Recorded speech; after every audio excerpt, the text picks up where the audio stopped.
नमस्कार, मैं हूं सत्यपाल और आप देख रहे हैं CWB हिंदी न्यूज। मौसम अपडेट। हरियाणा और यूपी सहित देश के इन राज्यों में जारी रहेगी बरसात। IMD ने दिया ये अपडेट। देश के संपूर्ण मैदानी राज्यों के साथ साथ हरियाणा और NCR दिल्ली में मानसून एक बार फिर से एक्टिव हो गया है। संपूर्ण इलाके में लगातार बारिश दर्ज की जा रही है। सितंबर महीने के अंत में या फिर अक्टूबर महीने की शुरुआत में हरियाणा से मानसून की विदाई की संभावना बन रही है। साथ ही उत्तरी पश्चिमी ठंडी हवाओं के प्रभाव से ठंड का आगाज देखने को मिलेगा। आने वाले 2 से 3 दिनों तक हरियाणा व NCR दिल्ली में बारिश की संभावनाएं हैं। भारतीय मौसम विभाग ने संपूर्ण इलाके पर येलो अलर्ट जारी कर दिया है। किसानों को सलाह दी जाती है कि वे फसल की कटाई कार्य मौसम को देखते हुए करें।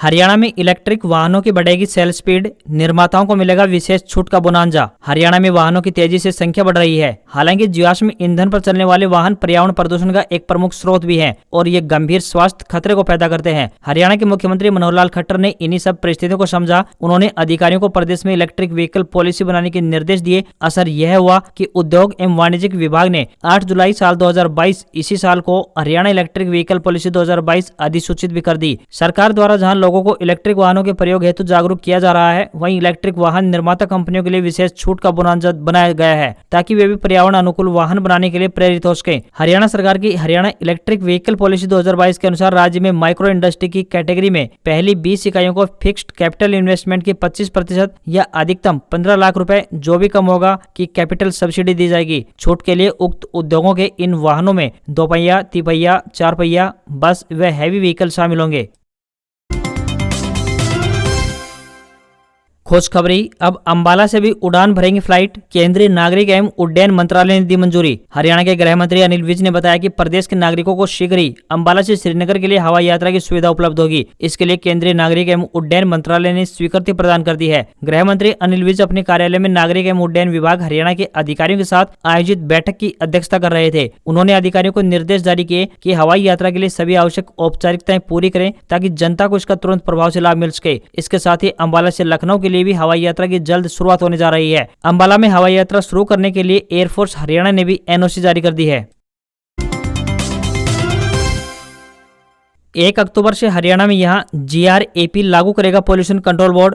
DG सेट पर लगेगा बैन। हरियाणा प्रदूषण नियंत्रण बोर्ड द्वारा NCR में ग्रेडेड रिस्पॉन्स एक्शन प्लान यानी ग्रैप लागू होने जा रहा है, जिसके तहत गुरुग्राम में 1 अक्टूबर से डीजल जनरेटर सेट के संचालन पर प्रतिबंध लग जाएगा। केवल आवश्यक सेवाओं जैसे कि अस्पताल, मेडिकल उपकरण चलाने, सेना से संबंधित कार्यों या फिर अन्य इमरजेंसी हालातों में ही DG सेट के प्रयोग की अनुमति होगी। ग्रैप लागू होने पर उद्योगों में क्लीन फ्यूल के प्रयोग पर बल दिया जाएगा। जिन उद्योगों में PNG गैस की सप्लाई है वे अपने यहाँ पर गैस का प्रयोग करेंगे और जिन उद्योगों में गैस की आपूर्ति अभी तक नहीं हो पाई है वे बायोमास का प्रयोग फ्यूल के तौर पर करें। जहां पर गैस की पाइपलाइन ही नहीं है और बायोमास भी उपलब्ध नहीं है, वे अगले 3 महीने कोयले का प्रयोग कर सकेंगे, लेकिन 1 जनवरी 2023 से उन्हें हर हाल में गैस पर संचालन करना होगा।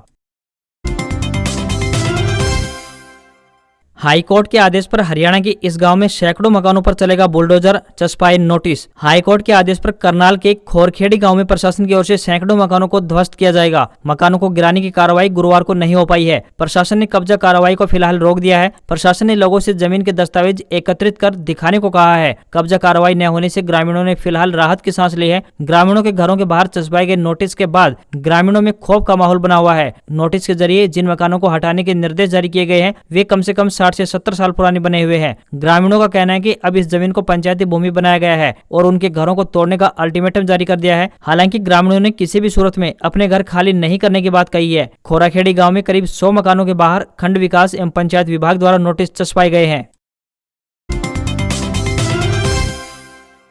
Haryana panchayat election update. हरियाणा में 30 नवंबर तक पंचायत चुनाव को हरी झंडी। 71,763 पदों पर होंगे इलेक्शन। हरियाणा में पंचायत चुनाव को लेकर बड़ी अपडेट आई है। आपको बता दें कि हरियाणा में पंचायत चुनाव को लेकर प्रक्रिया आने वाले दिनों में और तेज होने जा रही है। पंचायत विभाग की ओर से विभाग के अतिरिक्त मुख्य सचिव ने सभी जिलों में DC, ADC, जिला परिषद CEO अधिकारियों को पत्र भेजकर पंचायत चुनाव से संबंधित आरक्षित सीटों की ड्रा प्रक्रिया में तेजी लाने का निर्देश जारी कर दिया है। अब 29 सितंबर तक यह प्रक्रिया पूरी होनी होगी। हरियाणा में पंचायती राज संस्थाओं के चुनाव 30 नवंबर 2022 तक होंगे। होंगे। उधर राज्य में पंचायती राज संस्थाओं में महिलाओं, पिछड़ा वर्ग ए और अनुसूचित जाति वर्ग के लिए सीटें आरक्षित करने का काम पूरा हो जाने की सूचना है। पिछड़ा वर्ग ए के लिए हिसार, करनाल और सिरसा की जिला परिषदों में सर्वाधिक 3-3 वार्ड आरक्षित किए गए हैं, तो वहीं गुरुग्राम में पिछड़ा वर्ग ए के लिए कोई भी वार्ड आरक्षित नहीं किया गया है। सूबे में पंचायती राज संस्थाओं के लिए कुल 71,763 पदों पर चुनाव होना है। इनमें से 6,226 पद सरपंच के, 62,040 पंच के, 143 पंचायत समितियों के 3,086 सदस्य और 22 जिला परिषदों के 411 सदस्य हैं। साथ ही पंचायत चुनाव में करीब 22,000 पोलिंग बूथ बनेंगे। करीब 1.25 करोड़ मतदाता हैं। हरियाणा में सभी राजमार्गों पर साइन बोर्ड लगाए जाएंगे। दुर्घटना संभावित क्षेत्रों की होगी पहचान। हरियाणा के मुख्य सचिव संजीव कौशल ने सड़क हादसों में कमी लाने के उद्देश्य से संबंधित अधिकारियों को सभी राजमार्गों पर उपयुक्त साइन बोर्ड लगाने और दुर्घटना संभावित क्षेत्रों की पहचान कर वहां पर यातायात नियमों का सख्ती से अनुपालन सुनिश्चित करने के निर्देश जारी किए हैं। संजीव कौशल ने यहाँ road safety fund management committee की बैठक की अध्यक्षता करते हुए निर्देश देते हुए कहा कि भारी वाहनों का बार बार लाइन बदलना दुर्घटनाओं के मुख्य कारणों में से एक है। इसलिए सड़कों पर यात्री और भारी वाहनों के बाएं ओर चलने के साइन बोर्ड लगाए जाएं और इस नियम का सख्ती से पालन किया जाना सुनिश्चित किया जाए। उन्होंने कहा कि सभी राजमार्गों पर उपयुक्त लाइट, साइन बोर्ड व सौंदर्यीकरण का कार्य किया जाना चाहिए। इसके अलावा रिफ्लेक्टिव टेप व साइन बोर्ड भी लगाए जाएं। किए जाने वाले कार्यों हेतु लगभग 36 करोड़ रुपए के बजट की मंजूरी प्रदान की गई है। मेरी फसल मेरा ब्यौरा अपडेट। सरकार ने दिया एक और मौका, 24 तक पंजीकरण करवा सकते हैं किसान। सरकार की ओर से निर्धारित न्यूनतम समर्थन मूल्य पर फसल बेचने व कृषि विभाग की विभिन्न योजनाओं का फायदा उठाने के लिए मेरी फसल मेरा ब्यौरा पोर्टल पर रजिस्ट्रेशन करवाना अनिवार्य है। प्रदेश सरकार ने किसानों को पोर्टल पर रजिस्ट्रेशन करवाने का एक और मौका दिया है। अब किसान 24 सितंबर तक MSP फसल बेचने के लिए तथा विभिन्न योजनाओं का लाभ उठाने के लिए फसल.haryana.gov.in पोर्टल पर अपना पंजीकरण करवा सकते हैं। कृषि से संबंधित योजनाओं का लाभ उठाने के लिए खरीफ फसलों का पंजीकरण किसान मेरी फसल मेरा ब्यौरा पोर्टल पर 24 सितंबर तक पंजीकरण स्वयं मोबाइल से या फिर साझा सेवा केंद्र से करवा सकते हैं। फसल पंजीकरण करवाने के लिए परिवार पहचान पत्र आवश्यक है। ई-नेम पोर्टल प्रणाली के विरोध हड़ताल जारी। मंडी में धान ला रहे किसानों की बड़ी मुश्किलें। ई-नेम पोर्टल प्रणाली के विरोध में जिले भर की अनाज मंडियों में चौथे दिन भी हड़ताल जारी रही। जिले भर के आढ़ती बुधवार को सीएम आवास के घेराव कार्यक्रम में शामिल होने करनाल पहुंचे थे। उधर सरकार से कोई जवाब नहीं मिलने से नाराज आढ़तियों ने हड़ताल आगे बढ़ाने का निर्णय लिया है। दूसरी ओर मंडी में धान लेकर पहुंच रहे किसानों को काफी परेशानी का सामना करना पड़ रहा है। नाराजगी जताते हुए उन्होंने कहा कि हड़ताल का खामियाजा उन्हें भुगतना पड़ रहा है। मौसम भी खराब है, ऐसे में उनका माल बिकने से पहले ही खराब हो सकता है। यही हड़ताल लंबी चली तो किसानों को बेबस होकर पंजाब व यूपी की मंडियों की ओर रुख करना पड़ेगा। सरकार 25 सितंबर तक खरीद शुरू करे, आढ़तियों से बातचीत करके हड़ताल को जल्दी खत्म करवाए।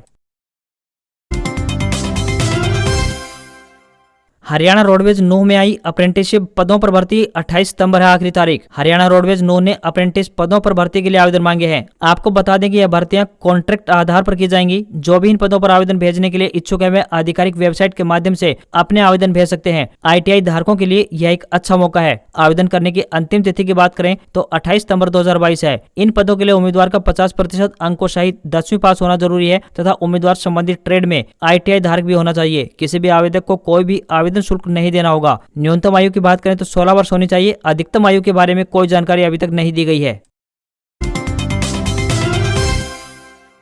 Flipkart big billion days cell में 15,000 रुपए से भी कम कीमत पर खरीद पाएंगे ब्रांडेड 5G फोन। यदि आप इन त्योहारों में शानदार ऑफर्स और उम्मीद से भी कम दामों वाली विशाल ऑनलाइन सेल का इंतजार कर रहे हैं तो आपका इंतजार बस खत्म हो चुका है। फ्लिपकार्ट की बहुप्रतीक्षित बिग बिलियन डेज सेल 2022 में आप अपने पसंदीदा स्मार्टफोन या फिर फ्रिज, टीवी, वॉशिंग मशीन जैसे अप्लायंसेस पर अभूतपूर्व छूट और ऑफर्स प्राप्त कर सकते हैं। यही नहीं, कैशबैक जैसे शानदार ऑफर्स का भी फायदा उठा सकते हैं। किफायती दामों में शानदार फीचर वाले फोन इस सेल में उपलब्ध होंगे। देश के कई शहरों में अब 5G सेवा शुरू होने जा रही है। इसको ध्यान में रखते हुए बिग बिलियन डेज में 15,000 रुपए की कम रेंज में शानदार 5G फोन मिल रहे हैं। खास तौर पर बिग बिलियन डेज के लिए रियलमी, पोको जैसे कई ब्रांड्स अपने नए लॉन्च लेकर आए हैं। चुनिंदा बैंक कार्ड्स पर आपको 10% अतिरिक्त बैंक ऑफर भी मिलेगा। साथ ही इसमें 3 स्टार की कीमत में 5 स्टार AC भी प्राप्त कर सकते हैं। वहीं 32 इंच स्मार्ट टीवी के लिए आपको 6,999 रुपए से शुरुआती कीमत पर चुकाने होंगे। साथ ही fully automatic top loaded washing मशीनों पर साल की सबसे बड़ी डील भी प्राप्त कर सकते हैं, जो कि 9,990 रुपए से आरंभ होने जा रही है। हरियाणा सरकार की भ्रष्टाचार पर बड़ी चोट, प्रोजेक्ट पर 10% से ज्यादा बड़ा खर्च तो बिल नहीं होंगे पास। हरियाणा की मनोहर सरकार ने प्रदेश में निर्माण कार्यों और सरकारी परियोजनाओं में भ्रष्टाचार पर अंकुश लगाने के लिए एक बड़ा कदम उठाया है। प्रदेश सरकार ने अपने आदेश में कहा है कि यदि अब किसी भी प्रोजेक्ट पर लागत राशि 10% से ज्यादा बढ़ी तो ठेकेदारों के बिल पास नहीं किए जाएंगे। अगर किसी भी निर्माण कार्य की लागत निर्धारित सीमा तक बढ़ती है तो अधीक्षक अभियंता या फिर विभाग के शीर्ष अधिकारी के हस्ताक्षर होने पर ही बिलों का भुगतान किया जाएगा। वित्त विभाग के अतिरिक्त मुख्य सचिव ने इस संबंध में प्रदेश के सभी ट्रेजरी अफसरों तथा सहायक ट्रेजरी अफसरों को लिखित आदेश जारी कर दिए हैं। कई मामलों में सामने आया है कि प्रोजेक्ट की लागत राशि स्वीकृत बजट से करीब 3 गुना तक बढ़ गई है।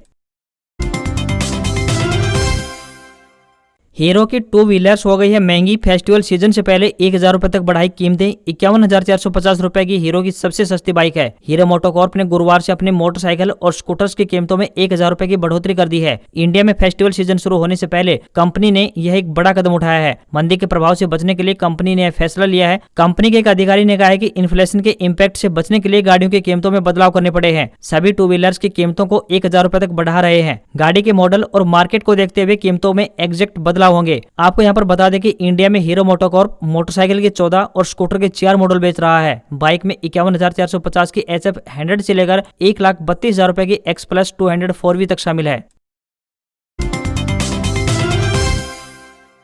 इमरान खान ने फिर की पीएम मोदी की तारीफ, बोले उनकी विदेशों में कोई प्रॉपर्टी नहीं, भारत को बता चुके हैं खुददार मुल्क। पाकिस्तान के पूर्व प्रधानमंत्री इमरान खान ने भारत के पीएम नरेंद्र मोदी की एक बार फिर से तारीफ की है। एक स्पीच के दौरान इमरान ने कहा कि नरेंद्र मोदी की देश के बाहर कोई प्रॉपर्टी नहीं है, लेकिन हमारे यहाँ के नेताओं की दूसरे देशों में करोड़ों की संपत्ति है। इमरान ने अपने ही देश के प्रधानमंत्री शहबाज शरीफ को कोसते हुए कहा कि हमारे यहाँ के पीएम की विदेशों में अरबों रुपए की प्रॉपर्टी और करोड़ों रुपए का कारोबार है। करीब 5 महीने पहले भी इमरान खान ने भारत की तारीफ की थी। उन्होंने कहा था कि भारत हमारे साथ आजाद हुआ, उसे मैं बहुत बेहतर जानता हूँ। मेरे वहाँ पर कई दोस्त हैं जो एक खुददार कौम है। किसी सुपर पावर की जरूरत नहीं है कि वो भारत को चला सके, कोई उसे आंख नहीं दिखा सके। वो रूस से तेल खरीद रहे हैं जबकि उस पर बैन लगा हुआ है। इमरान खान ने स्लोवाकिया में एक रैली में भारत की विदेश नीति की जमकर तारीफ की थी। वहाँ उन्होंने भारत के विदेश मंत्री एस जयशंकर का एक वीडियो दिखाया था जिसमें जयशंकर रूस से सस्ता तेल खरीदने के सवाल पर जवाब दे रहे थे। यह वीडियो दिखाते हुए इमरान ने कहा कि यह होता है एक आजाद मुल्क।